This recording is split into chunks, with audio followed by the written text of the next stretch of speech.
Hi, we are live. So good to see you. And my beautiful ladies, goddesses are here with me. SunPsychic Jean and Dinah Bowles, also known as oilpntr. Um, they both do a lot of shows. They're going to get into it, but if you would like to contact any of them, their information is in the description box. Thank you. You're welcome. Who would like to go first? What would you like to talk about? Well, first you and Jean, SunPsychic Jean, on what it is that you do. You're an Akashic Records reader, an astrologer. Yeah. My head's in here. Right. I know. I read tarot and oracle cards, but also Akashic Records, and I do astrology charts. And you're a magnificent artist. Oh, thank you. And writer. Well, it's something I don't think about in this arena much. Isn't it something how we don't really acknowledge our skill sets? I mean, it's kind of weird, right, when you think about it. But the Throne Zone is going to have a show on that on Tuesday about honoring ourselves. So I need to watch that too. Mm-hmm. Thank you, Jean. I am a psychic and a medium and a YouTube content provider or content creator.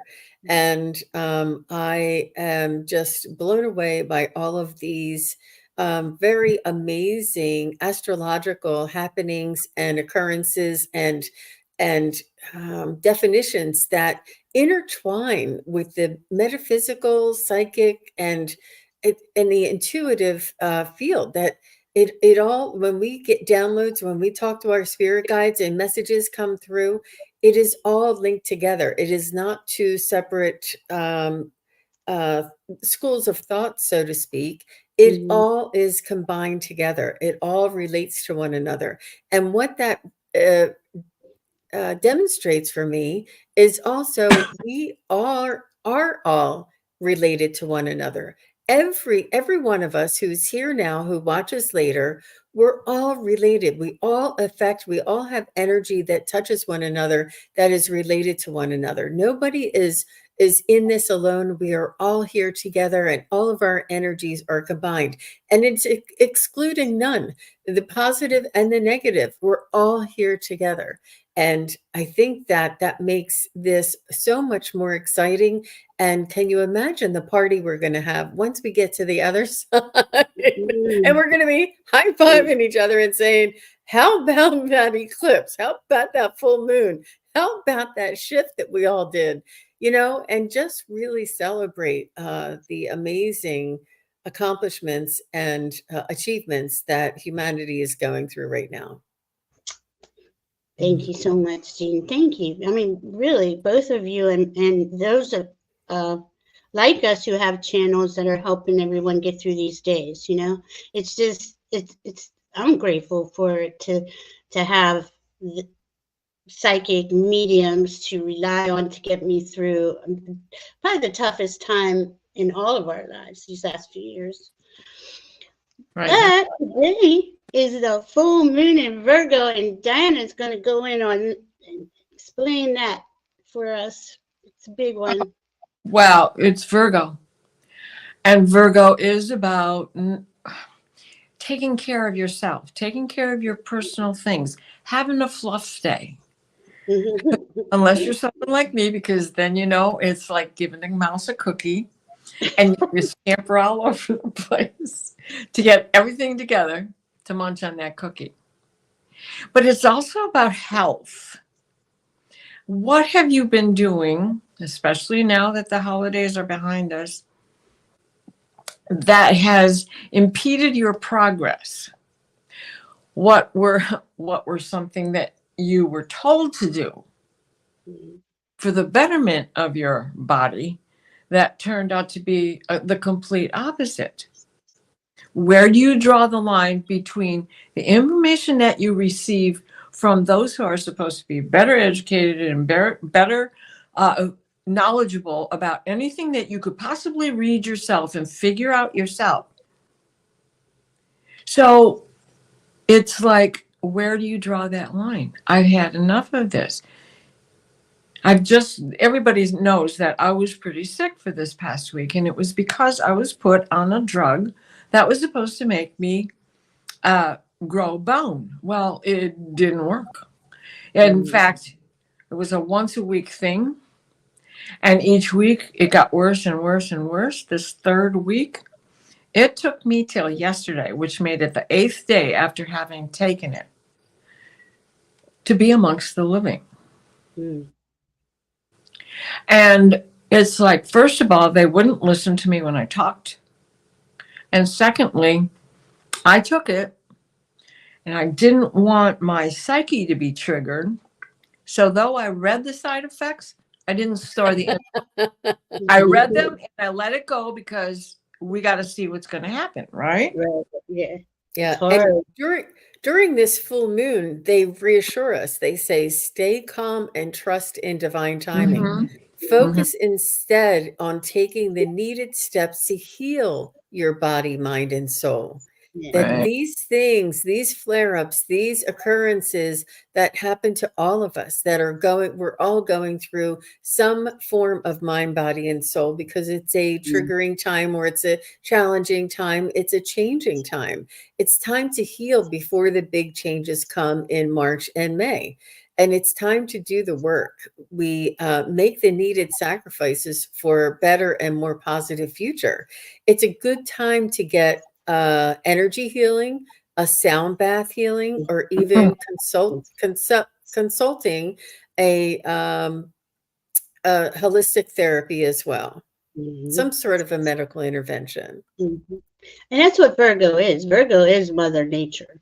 She has the cures. She's had the cures way before there was a pharmaceutical industry, right? So, but getting back to her I think this is a big message from this full moon here. Get back to the basics. Get back to your body with Mother Earth. And what do you think? Well, exactly. And just to use myself as an example, and this being the day of the full moon, it was like purging. It's like I was doing fine before this drug came into my life. And I was back on the yoga mat and I was feeling great about myself, and, a couple ibuprofen and I was good for the whole day, and a couple through the night and I was easy to get out of bed in the morning. And just what this did, and I should have stuck to my comfort salve, speaking of which, because my homemade comfort salve does for the pain of arthritis and rheumatism and the lupus side stuff. It was taking care of the problem. And what they were doing was not going to fix it. This drug basically blocks it from going to the healthy parts in your body to rebuild the area that needs to get out of the osteopenia, because you're about to become osteoporosis. And so when you read the next set of side effects, when you're laying on the couch with 101 fever and you look at this, it's like, so now I'm going to lose my teeth, have mandibular problems, watch out for femur bone breaks, watch out for ulna breaks, watch out for dislocating, watch out for this, watch out for that. And your hair is probably going to all fall out, and your eyes, and like, I'm already dealing with that. I don't have any eyebrows because of the lupus. Let's not go there, okay? It amazes me every time that you read the side effects. This is why I don't do what I did, but I stopped taking pharmaceuticals way back when I realized they were just feeding me something just to keep my mouth shut, but it wasn't working. So I was upset, and I was looking for my own ways. But and it's usually nutrition. That's another thing with Virgo, Earth sign, nutrition. Oh, very, very important. Very important. And then you add Ceres, who is the side of Virgo, into that effect right now, especially. It's about purging what works for you, what doesn't work for you. It is not just the North Node and South Node which is doing that. but they're conjunct Chiron. And that conjunction with Chiron is like, honey, what's working for you? Do what's working for you. You are your own best doctor, because no matter how you explain it, they're going to write it down in a shorthand that amounts to 5 or 6 words, not even a complete sentence, let alone a paragraph. Mm. And they're going to forget, because you're going to walk out of here and you won't see them for 3 months, and they're not even going to know who your name is, let alone put it to the face that goes with it. Mm. Captain Morgan's like, and that it is true. You can go in and find out all these things that prove him wrong, but you feel like, I'm so grateful I have health insurance, and this is what they're offering me, and I should try it. At least I should try it, to see. Yes. Yeah. Thank you, Captain. And that's how I felt, because now I do request the drug Plaquenil, hydroxychloroquine. It's quinine. And what is quinine? It comes off a tree bark. If I went to see a shaman down in South America, he'd make it up for me in a sink. It would taste like turpentine and smell like India ink, but I'd be drinking it. And it would help. Nobody knows why it works. It is an anti-malarial, but it does relieve the pain that is associated with systemic lupus and other rheumatoid autoimmune diseases.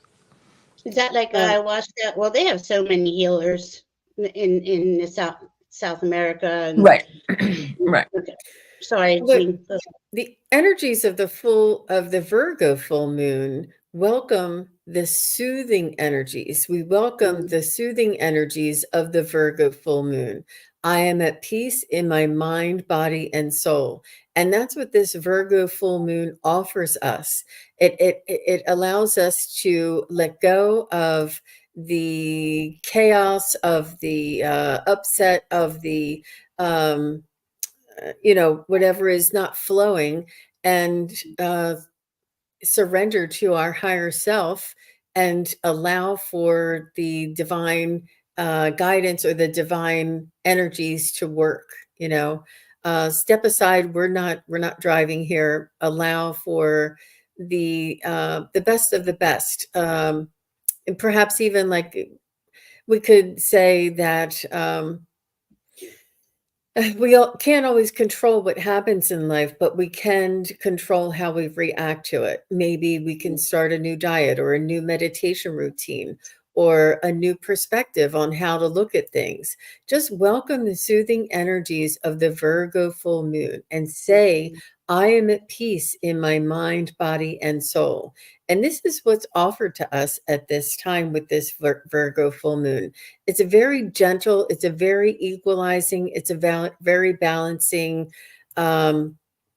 beautiful opportunity to give ourselves empowerment and self-assurance as we navigate. Yeah. That's beautiful, Jean. Thanks for saying that, because you're absolutely right.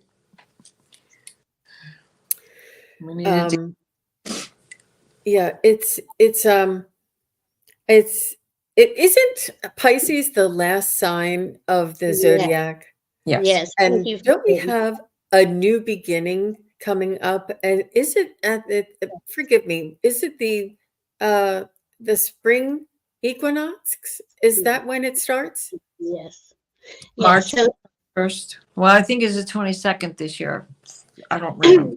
Well, and the thing is, right, because this is the last full moon of the zodiac, right? Because we started in last Aries, we started last spring equinox, but we don't end until we're in Pisces on the full moon, well, the end of Pisces, with a couple days. Right. And with this full moon, well, not in a couple of days, in Virgo, we draw to a close the celebration time of the Chinese New Year. It is from the first new moon of the year until the full moon of their year, which makes this it. So tonight, it's a big celebration. Mm. Nice. Dragons. The dragons are coming. They're here. Oh, right on. And you know, when these last few days, I was being shown how they started coming in with comets, and there was one in 2011, right before 2012, the Mayan calendar, Yeah. and they said that always was like that, but this is specifically to raise the vibration for us, help us raise the vibration, and that was Lovejoy. I want to say it was Lovejoy, Comet Lovejoy. In 2012? Oh, Pan Stars, 2011. Okay, 2011. So, and then Diana's gonna. Well, we have the Great American Eclipse on the 8th, and go ahead, you can explain that if you want. Okay, sure. Let's talk about that eclipse for a little bit, because what we're calling the devil comet, yeah, is on the path of the eclipse. So Jean, if you want to just show that first one where it's just the one belt coming out of Maine.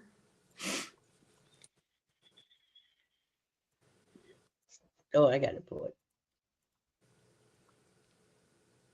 Oh, there we go. So this is the path of the eclipse on the 8th. And the section that has the greatest illumination there is what the path of the total eclipse. And it only lasts 4 minutes. But in that 4 minutes, there's speculation that this comet is going to photobomb, because this devil's comet is also called the Millennium Falcon, but its real name is the Pons Brooks. It is made of green ice that looks like glass with dust and debris from the universe, and so on. It was first discovered in 1812. Well, when you think about that, 1812 is the War of 1812, right? Based on the overture. Boom. Well, it got a bad rap back then because it was bigger, but its trajectile gives it this halo effect of horns. So that's why it's really called the devil comet, because it's so big in through here that as it's traveling, it gives that impression. And it's a drama queen. It's been known to light up the sky because when it gets to a point where it is close to the sun, it begins to melt off some of its debris. So the ice starts to float away and gets into its path and begins to ignite and explode and, you know, look like this volcano that is probably on there. It's probably not falsehood, though I didn't run across anything that described it as a real volcano. So it has its own kind of eruptions as it loses coming through the atmosphere. It's not fast moving. It takes 71 years for it to go through an orbit in the sky. So it won't be back for another 71 years where we're going to be able to see it. But beginning in these early days of March here, if you have a telescope, you can start looking for it and possibly you will see it. It'll be at a magnitude of a +5, so you can't see it with the naked eye. But on the day of the eclipse, it's supposed to be at a, because of the sun being up there with it, there's a good possibility that it will lose debris and light up its own corona, as well as photobomb as it goes through.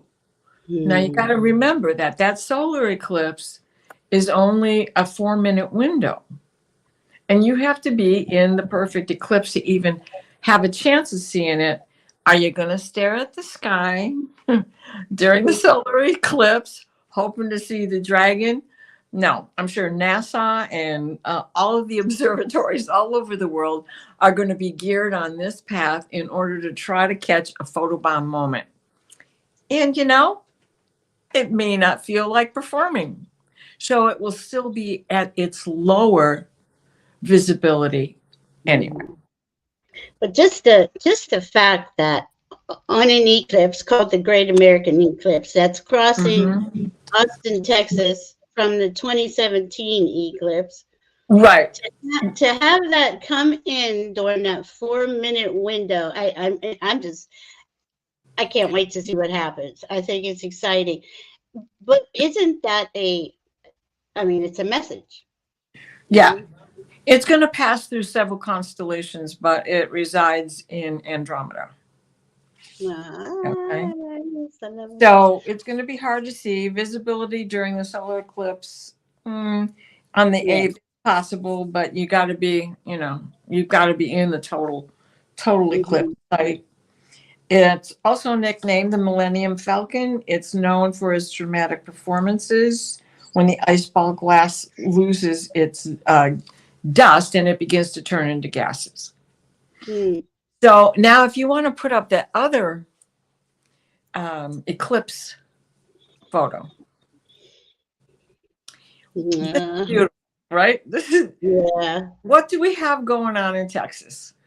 We have this in San Antonio going crisscross. The one coming out of the top of Washington over there in Puget Sound or wherever it was, that was last year.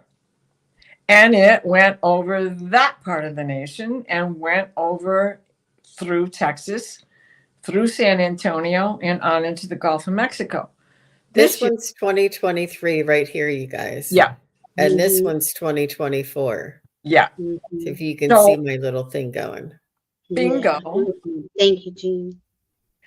I look at this and I think, who's giving a lot of grief down there about a lot of things?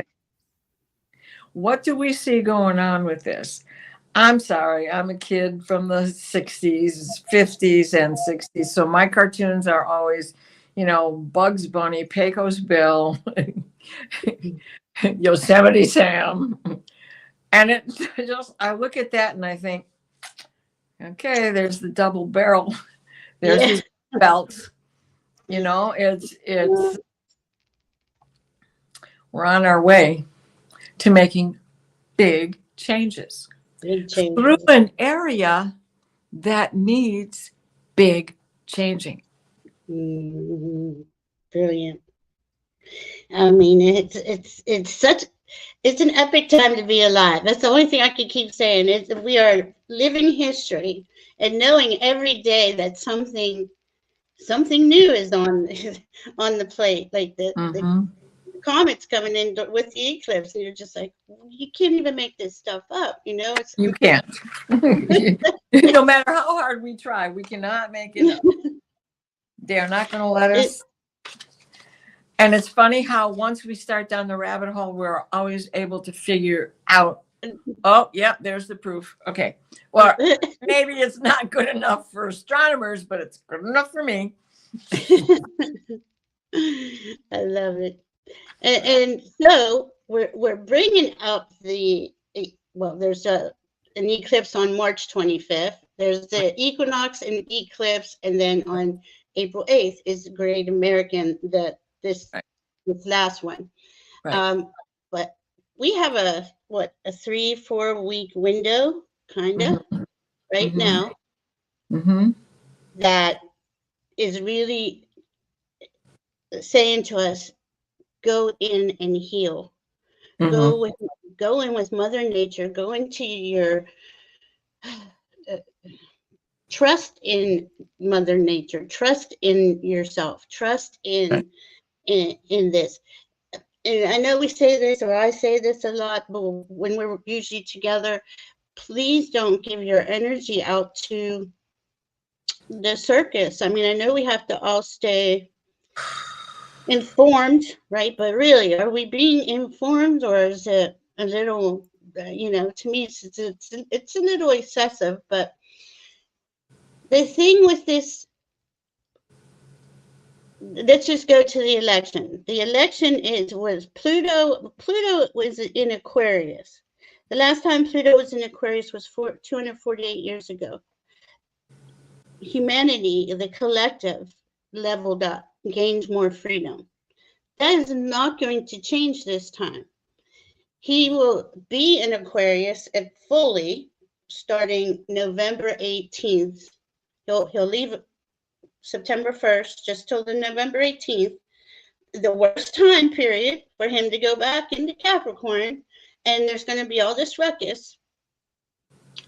But as we bring in the president, and I forget what that's called, in January, Pluto will be back in Aquarius. Aquarius is about freedom, humanitarianism for all, not just for some. It's not for the top 3%, like in this case Capricorn represented. So I just want everyone to know that yes, it looks bad from here, or it looks like it could, you know, we could possibly lose our freedoms. Honestly, I don't. There's no way. I don't think that would ever happen with the way Pluto and Aquarius played out last time 248 years ago, and how we became free. France became free. The Enlightenment movement came into existence. There's too much, and the history is there. If you want to go back and get into it, there's so much that's happened in 248 years that has lifted us up even further. But here we are on that precipice, and there are those who would like to take our freedoms away, or trying to take our freedoms away. So Exactly. I just wanted to hit on. Pluto's all about that integrity, right? Yeah. So Not authenticity. Truth. The truth. Yeah. Truth, authenticity, integrity, stirring the pot to get rid of the sludge at the bottom that's going to burn a good meal. Yeah. I think that there's so much unknown in all of this that it's possible that Pluto is doing all of us a favor by going back into Capricorn one last time when we really need him to hold on to that integrity, to call out all of the everybody on their platforms, call them out for who they are and what they are, and for authenticity and integrity to be shown. And maybe that's when we needed him to be there the most. We don't know. As humanity, it's very difficult for us to gain that perspective as to why these things happen. It's not a coincidence. It is absolutely divine, orchestrated. Everything is planned. Everything is orchestrated. Everything is, it just is it's such an integral working machine that it's very difficult for us to see this. And I really feel as though I feel as though Pluto is working on our behalf. I feel as though it's not accidental that the dates that he's going back into Capricorn. I think it's not accidental that we're in Aquarius right now when we need to be. It really is empowering me. Go ahead, Diane. We have to stay focused on one thing. He's going retrograde, but most of that retrograde is going to be spent in Aquarius. So this is still the flavor of what it's going to be like when he really does go retrograde in Aquarius. And that little stint is like the Q-tip the doctors tell you not to stick in your ear, and you do it anyway. It's like, well, this time it worked for me and not the doctor. I got that out of there. And he is. That's what he's been doing every time he's gone back into Capricorn, was bring up all of what's wrong. Let's look at it. How can we heal this as a collective, as a nation, without falling for their division? You know, they really do put a lot of time into helping us hate each other. you know? Yes. And I don't want to hate him, but I want everybody to get along, live in peace and harmony, and live in a free country. Let's stop and say hi to Allie's here, Heart and Soul Hey, Connected. Allie. Lori. And Lori's here. What's this, Allie? You got 23 more months of chaos. Hi, Lori Hunsinger. Hi, Karen Oh, Doyle. oh. Maybe What? you have a plan for retirement there, girlfriend? Oh, nice. That would be perfect timing, Allie. Oh my goodness, astrologically. Hi, Oh, Perez. yeah. Hi, Nan. 2025. Hi, Captain Morgan. Hi, Kayla. Hi, Glow. See if I'm missing anybody. Hi, MEJ. Oh, Hi, she's Samantha. saying all of us, all of us. She's saying Oh, there are 23 more months. I feel as though there's a new beginning, and a yeah, lot of new beginnings are yeah, can be possibly difficult to get started and get together. yeah. I think so. I agree with you because I think people, it's coming up to the point where the collective is going to unify. And that is their worst nightmare. Because once we do, and peacefully, it takes all the air out of their attempts And to. saying that the collective is going to unify is not going to be an easy task, and we're going to need to work together, and it's difficult to learn how to do that. And so the unification, while the end result is beautiful, the beginning can be a little bit haphazard, and maybe like a little bit of start and stop and start and stop, because it's difficult trying to work together with a new team. It's difficult trying to work together on a new project. But I do feel this new change. I feel the change in the frequency. I feel the change in the humanities. Just the awareness that all of this is bringing in, all the astrological changes, all of the eclipse, all of the the duality, the severe duality. It brings us awareness. It makes us look at ourselves, and learning how to work together with people who are maybe not as like-minded. It's a challenge that we all came here to experience. Right. Mm-hmm. And it is. It's all learning, right? And it's been quite hard last 7 years, if not longer. But let's just go back to 2012, where really the ascension process door, right? It's open. That calendar stopped. We didn't know what that meant. We didn't know if we were stop moving. But here we are, right? We're filling in on our calendar. We kept going. Well, and wasn't there like a duh moment? You just start over again. Hello. It's so true. Well, I might not have been able to reverse engineer into that, but for all the hype that went with it, it sure took a long enough time for those who know more to come up with the answer. When everything has a mathematical solution. Yeah, don't you think that that's probably the main focus of this Pluto and Aquarius is truth and honesty in the media, in the words, the opinions, and forget the opinions, the news, the actual factual news. Don't you think that that's true? That'll come up to be reviewed? Yes, and these solar flares that are affecting us, and some of you might be lucky enough that it doesn't knock you backwards, but they do me. Me too. And oh my gosh, today it was give a mouse a cookie. But yesterday, the way we have to keep in mind that solar flares hit what's ever in their way. So when you hear Mr. BBB or Earth Master or whomever you're watching say, well, it missed the Earth, but it went off into space and absorbed itself by the sun. But what planet was it in the way of? Was Uranus there?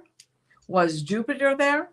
Which is what happened with the one on the 22nd, where we had those 3 right in a row like that. It glanced off of us, was mostly absorbed by the Atlantic Ocean. But when it went out, it also went towards Jupiter and went towards Uranus. So when I think about how good I was feeling on the 22nd, and in fact, Allie scolded me because I got up on the morning of the 22nd. I think it was the 22nd, and moved the stove and cleaned under the stove. I mean, that was me. Thing, right? Right? But it's like, what are you doing? Well, that was the end of my day. I was like, I had all that burst energy for about 25 minutes in the morning, got that taken care of, put it all back, sat down and went, whew, good night. Took 3 or 4 naps on the 22nd. I had 2 naps today. Yeah. And it was a low wattage day. And that night, though, where what may have triggered them is when Venus and Mars came together in Aquarius. Again, we're in here balancing our inner divine masculine, divine feminine with these new ideas, right? These new energies, this Aquarius. Yeah. And that shot off 3 X-class flares now just because we didn't take the hit. Thank God we didn't, because who knows what that really would have been, with full force. But I don't want to put fear into it. No. Energy package, don't you? I think it's more downloads and more exactly upgrades and things like that. And the spots we're watching are the ones that are coming facing us. They're aware of what's on the other side, but they're not telling about that. They're talking about what's coming to face us. So that day, there was a couple of things shooting off, going right through the conjunction. Now, Venus and Mars are, the universe lovers. They're like, they should have been partying hardy. But it was such a strange day. Were they? What was going on in your life? How did that solar flare not only affect you, but I looked at my own chart because of that. Because I knew that it went out towards Jupiter, and Pluto's sitting on my Jupiter, and then it went to Uranus, and there it is out there, and my Uranus is at 29 degrees of Gemini, so it's like, this is put the blanket over the head with the rest of the day, right? So, I have dogs and a bird, but I didn't have to worry about anybody being around me having emotions to deal with. And having to help soothe them, or anything where I really had to put myself out and beyond, because I really wasn't able to. I mean, I did a couple things, but not much of what my normal day is like. So those are some deep cellular removals, and I felt awful too. Kept just working through, because I know it's the flares. I know the energy we're enduring, and I also know once we remove, we get lighter, right? When we get to level up a little bit. But boy, I can't even describe what we're going through, and how to take this next month and really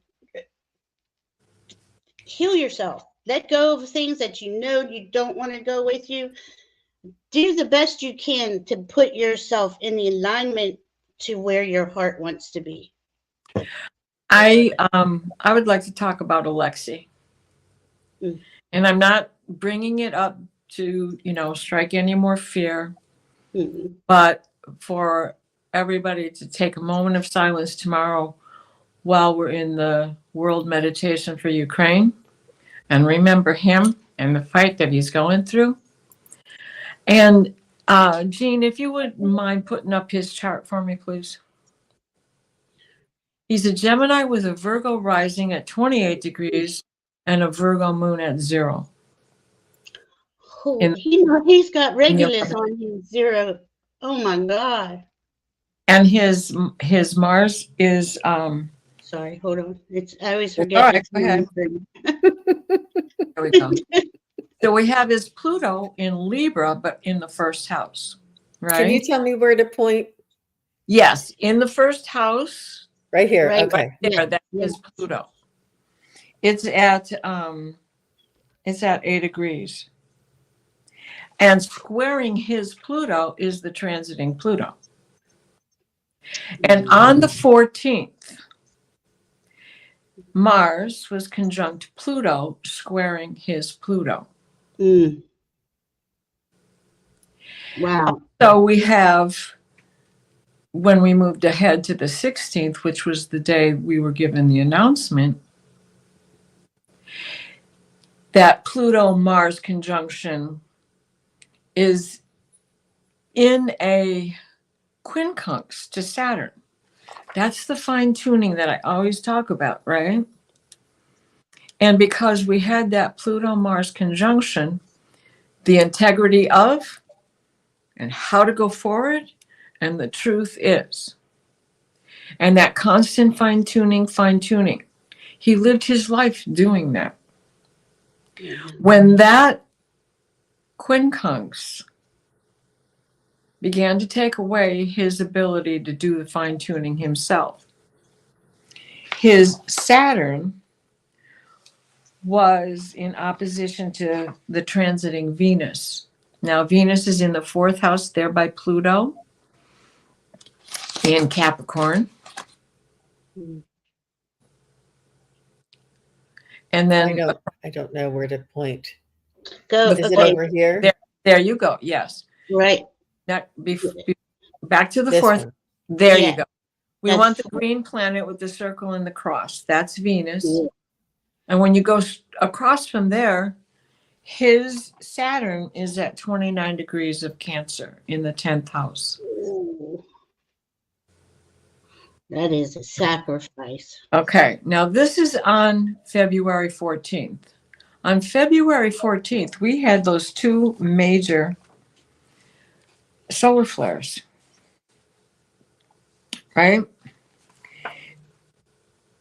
It was before these last 3. Yes, those were the first 2. Yes.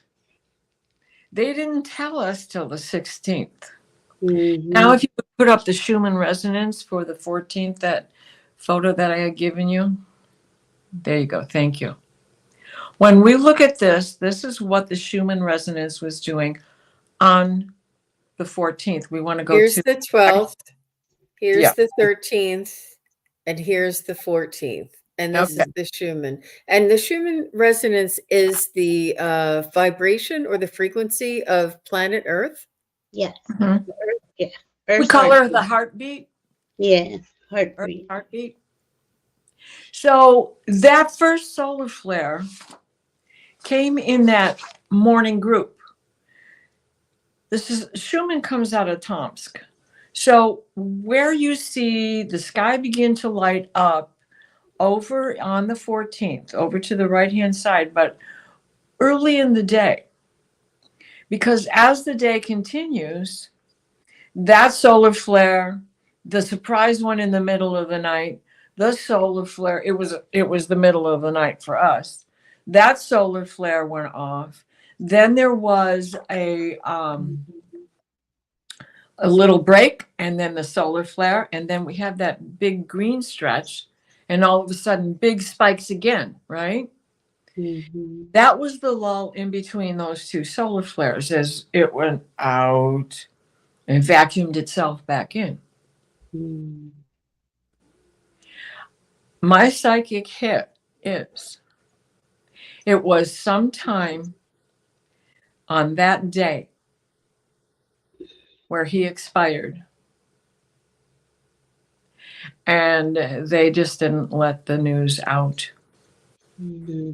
of Moscow until the 16th. Look at what Lori put, and it does look like angel wings there. Thank you, Lori. Agreed. Because if you have the Schumann chart, you can go to the history, and when you look at it through the history, you can see how the rest of the day basically played out, as you say, looking like angel wings. Listen, blessings and love to this man. The Saturn in Cancer, 29 degrees, 10th house. That really is like somebody put themselves as a sacrifice. And his Pluto in the first house made him this forerunner to work for the balance between government and humanity. His genius. He put together Chernobyl. He understood what was going on with Chernobyl and how he's the one who, before I go any deeper, if you have HBO, watch the special that they have on Navalny. He's the one who figured out how they got the poisoning in him the first time. He's the one who figured out how to go about getting it. It's worth giving a watch. It really is. Randy, to your point, and thank you for that, Diana. Diana and I think we're going to do it next month, maybe in a couple of weeks. We're going to do a basic of astrology class live on YouTube, and we're not going to take questions till the end, but really it'll clarify so much for you really quick. Right. It'll be the basics of how to understand your own chart, which is the basic of understanding what's out there. We're all connected. The planet, all of us connected. Oh, that's beautiful, Lori. I see him now as an angel of truth and democracy. Yes, I agree. It's and here we are, right? A portion of humanity coming together in a unified field of oneness, heart-centeredness, soul-centeredness, wanting to raise that vibration and talk about these things. They're not easy. This is a full moon. We try to come on and give everyone the flavor that's going on. We're at Pisces. Pisces is the last sign of the zodiac where the sun is right now. And that'll I think that changes the 19th or 20th of March. And so up until then, right, this is the whole zodiac year clearing out all these 12 months of junk. And we all know what these last 12 months have been like. Yeah. It's not going to be easy. Go ahead. Sorry. That's okay. Jean, can you put his chart up? Because there was one thing that I wanted to bring up that I spaced out on thinking about him. Remember, I had said that when it hit us on the 22nd, we absorbed and deflected, and it went out to Jupiter, and it went out to Uranus. So now, Jean, if you could thank you, make it bigger, and then the cursor, go over to the 8th house. Right here, and that inner wheel is his chart. Wow. So his Chiron is at 0 degrees. His own self-doctrine was done. His north node is in Taurus at 12 degrees, and his Jupiter is at 16 degrees. Now, on the 14th, they would hit us and go out and out in both directions. Look how close. In that 8th house, we have the moon in Aries getting ready to go into Taurus, sitting on his 0 degree Chiron. This is why I believe that something happened there. And then the transiting Jupiter at 8 degrees of Taurus is not close to his Jupiter, but it's close to his south node. Yeah. And Uranus is conjunct his Jupiter. So, and then we look across, his Uranus is in the 2nd house, conjunct his not really conjunct, but close to his North Node Mm. in Scorpio. So that Uranus play was going on for him since the day he got arrested. Did you say Mars was involved too?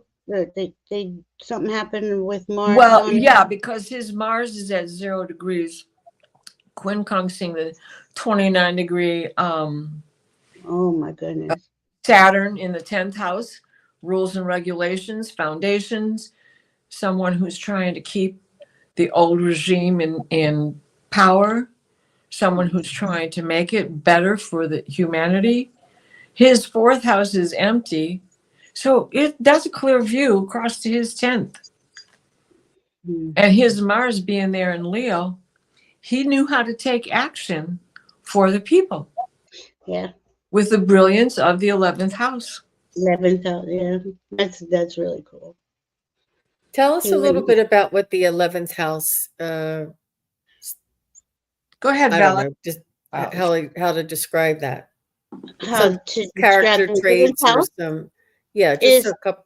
It's ruled by Uranus, Aquarius flavor, because it's about everybody. It's the community, the tribe, the your extended family, like your corporation, big groups, and bringing in, depending on what you have there, right, brings in that flavor of that energy. So with Mars in the 11th house, he is going to do things. He's going to pull things together, protests. I'm just using because Mars is action or conflict. Okay. Yeah, action oriented. Action oriented, and it's so close to Saturn, who is supporting him too. And it could be conflict. It was, especially in his case, right? It was conflict. So a lot.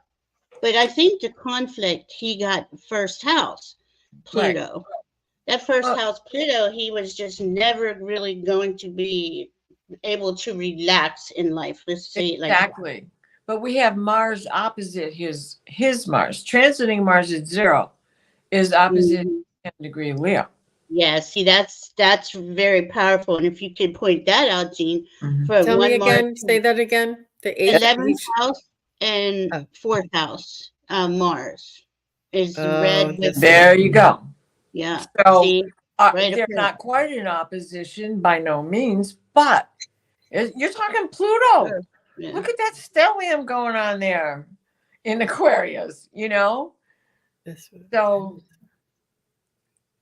these outer planets are how the sky looks now, and these inner planets are when he was born. Right. Yes. So we're looking at his energy against the energies that are occurring in this world or in our galaxy right now. Mm-hmm. Yes, and that was on February 14th. On the 14th, that was Valentine's Day. And so you can do that with any chart, for anybody, for any event, anything, so much information. I know, that's why we love it. I mean, there's so much more there that I couldn't see it all if I tried. Leah had something here with, what else is this full moon bringing to us? Is there something we should be releasing? Everything, Leah.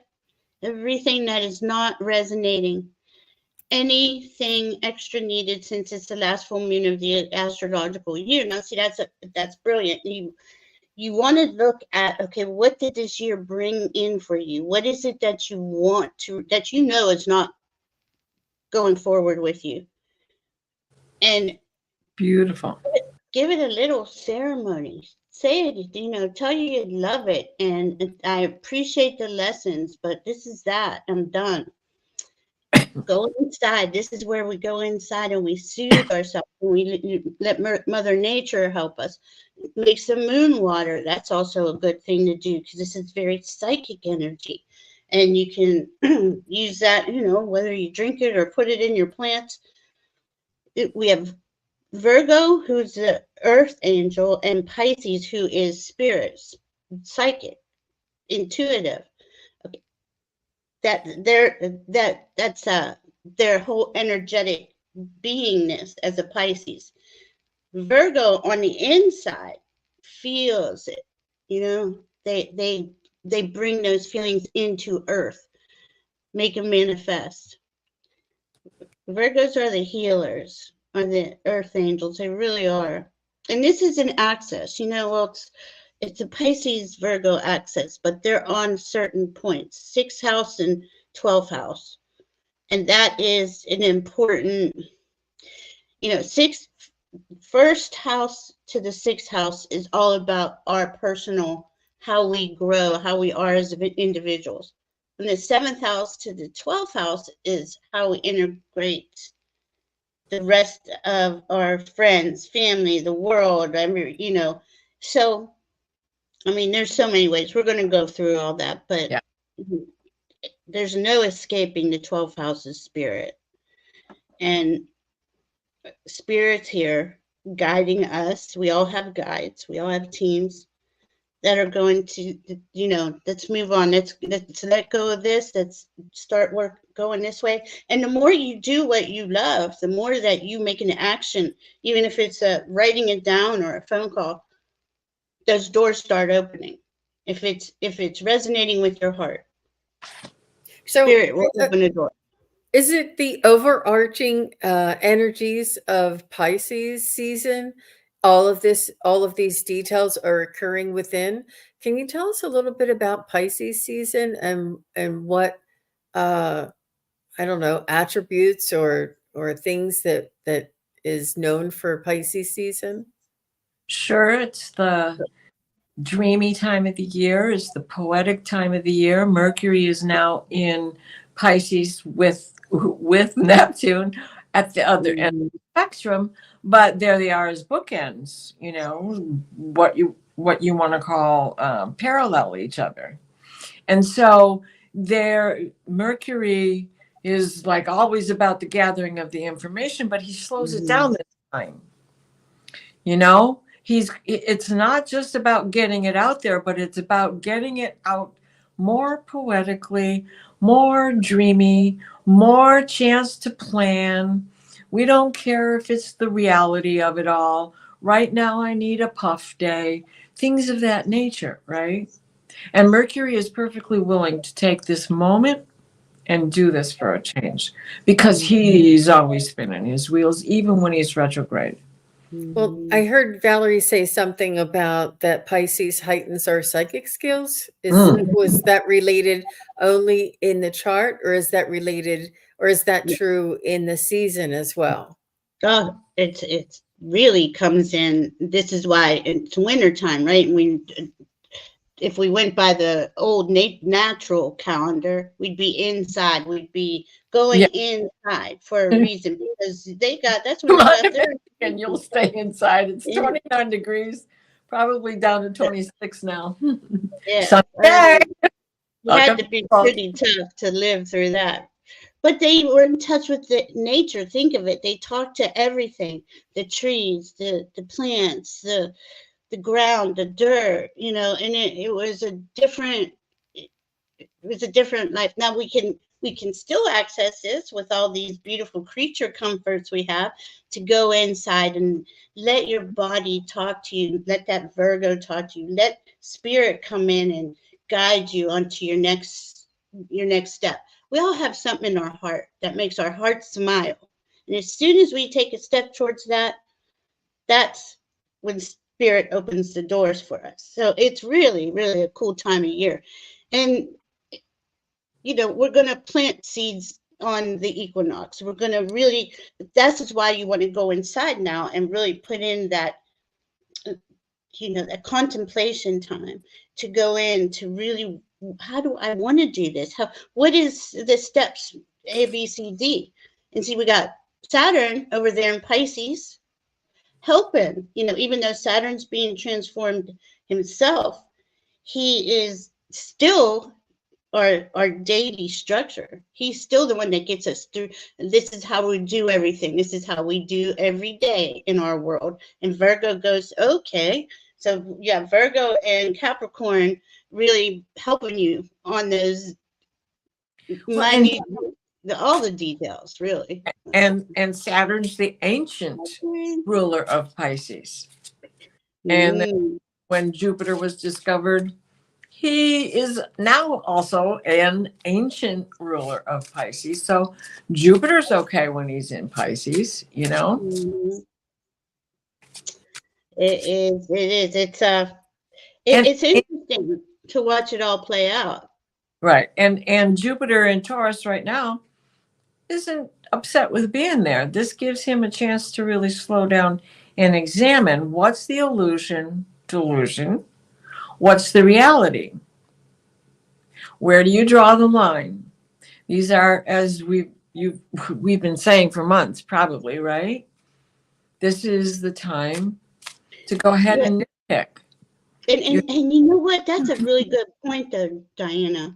A lot of people, I think, are taking what their biggest wish and dream is and considering it a delusion. Not feeling like they have it's not okay to go for that. When this is really, we are being asked to please go for your whatever it is that makes your heart smile and those doors will open. It is not delusional. Now, is there a lot of delusion on this planet? Yeah, but you know, I think we can feel into it and we can use our own guidance, our inner guidance to say, you know, maybe opening a restaurant on the moon isn't a really good idea right now or something. You know, I might have to wait a few years. You know what I mean? There's like serious ways to go forward, and there is delusional ways. And that's why it's good to get a reading from either one of the psychics, the mediums, the Akashic records, the astrologers. This is why we're here to help guide each other onto navigating these paths that are we haven't been here before. You know, the last time we were here, it's 248 years ago. That was with Pluto with Pluto in Aquarius. Well, Mercury and Pluto met at 0 degrees, and the last time that happened, 0 degrees Aquarius, was 61 AD. We can't. I don't even know how to go. I say to whatever it is you really have a direction on, and it's not even a direction. That feeling, you know, your feelings are your navigation system. And if your feelings are really lit up over a certain thing, and it does make your heart smile, and you got all these things going for it, that's your way. That's your path. Hi, Bora. Hi, Jay. How's Sal Ruds? Hi, Karen. You know, it here. Hi, Karen Robinson. Karen S.Z. Bora. I know, Bora is so cool. You see her picture? I love it. Al Rods. Mm-hmm. We've been on the big screen at Sal Rod's house. Oh, nice. What was I going to ask? Ness, are you still here? She had a question earlier about a romantic situation. I wrote. You know, while you're looking for it, I just remember being a kid, growing up in Detroit. So, you know, everything is zoom. We got cars everywhere. And Dad and his Popular Mechanics magazines from the 50s and dream cars that were driving themselves. They were already working on this stuff back in the 50s. There's nothing strange about that. And I can remember when now I can't even think of what it's called. The car that you can drive into the water and it becomes a boat for you. Oh, I love those. Came out. Yeah. But they were all in magazines that my father had. So I thumbed through this index in my head of photos that I've seen from there in the 50s. And then you see them in the sky now, you know, or you see them on Mr. BBB. It's like, what was that? Right. and that is somebody who is dedicated to their dream. How outlandish that had to be in 1950 to think of cars going through the water or flying in the air and landing. And now look at us. And so why can't calling be your career? What's wrong with that? Why do you have to tie yourself to this cat o' nine tails and slave at work all the time for somebody else who's not even going to give you a gold watch anymore. They Nope. just, say, bye-bye, your time's up. See you later. We're downsizing or, whatever else. We're merging. Well, that is part of the way forward, right? That age of Aquarius is us taking self-responsibility for ourselves to make our own businesses, to create our own way in the world. Not so much, not that there won't be corporations and companies around, but I think that a big chunk of people in the age of Aquarius, it's all about, I know if I could start a business and be the boss I wanted to be, that right there would change so much of this narrow-minded construct we've all lived under. I think we have that desire to change. Is that making sense? Oh, Ness, I got follow your passions and to take action. So I have Bravely Go. So what's it say? Bravely Go. Oh, I love those cards. And then it says, get untangled. Oh, Ness. Ness, it sounds like it's where your heart is Right. driving to. Your heart is driving. And that's how maybe we could look at it, right? Our hearts are the one that are driving this bus now. Well, the heart has been silenced for so long that we don't even recognize the voice of our heart, Right. And here we are all learning that together and taking those. I mean, it's terrifying to take those first baby steps out there and say, this is who I am and what I do. And, but that's why we all met each other, and we are to support each other and bring that energy together. We got this beautiful community of spiritually heart-centered, soul-centered beings who just want to raise the vibration and see a better world, a world in harmony, and go ahead. Scott Scorpio Sun Tarot is here saying hello to everybody. Hi, Scott. Hi, Scott. Scott is so good to me. He read for me a couple times this week. Thank you so much, Scott. There he is. Hi, everyone. Oh. Yeah, that would be an old calendar, Captain Morgan. 60. Yeah, I would love to see that. And whose calendar would we use? Because that certainly wasn't the Gregorian calendar. It wasn't even the Julian calendar. It was probably the Torah. And we were following that calendar.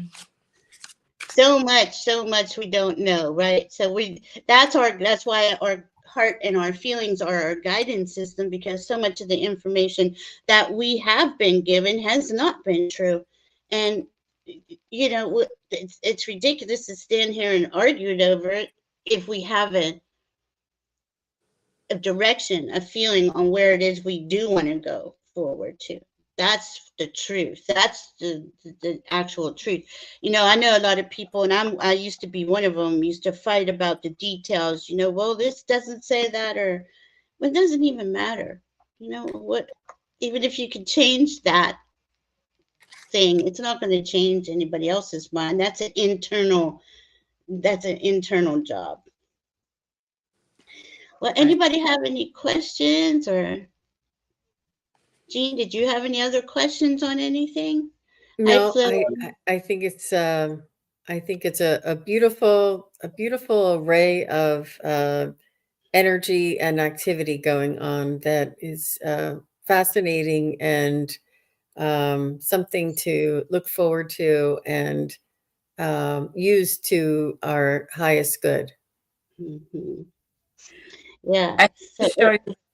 I was shuffling, flipped over the card. So this is for everybody. Bravely Go. Again. Oh. Again. And at the bottom of the deck, we had Be Yourself. Oh, I love that, Diana. Right? That is Bravely so go, cool. be yourself. Bravely go and be yourself. Wow. That's That's a perfect, beautiful. yeah, Virgo Pisces message. And we will be back on the next new moon in, that'll be new moon in Pisces, right? Yeah, March 4th. March, Is that yeah. right? So we will definitely be back, and we're planning that astrology class, and we were going to go into that Pluto because it was so much information with Pluto meeting all the planets, but we're just, I guess, pulling that in there throughout these shows Yeah. that we do. It's a lot. Yeah, because it's a deal with it when it comes because it's more noticeable because of the personal planets and not Yeah, so much the Pluto himself. yeah. And we're all feeling it in our own way. But we want to thank you all so much. We love you, Yeah. and we'll see you soon. And thank you so much, my beautiful ladies, Jean and Diana. I really, I love hanging out with you here. Thank I you, mean, Val and Diana. Thank you, Jane, for being here. Thank you for your help with the pictures too. That yes, was fun. yes. I'll All have right. more the next time. I'll prep it better. I got to figure it out. Anyway, we will figure things out. But in the meantime, follow the card's advice. Bye, guys. We love you. Bye, Peace out. everybody.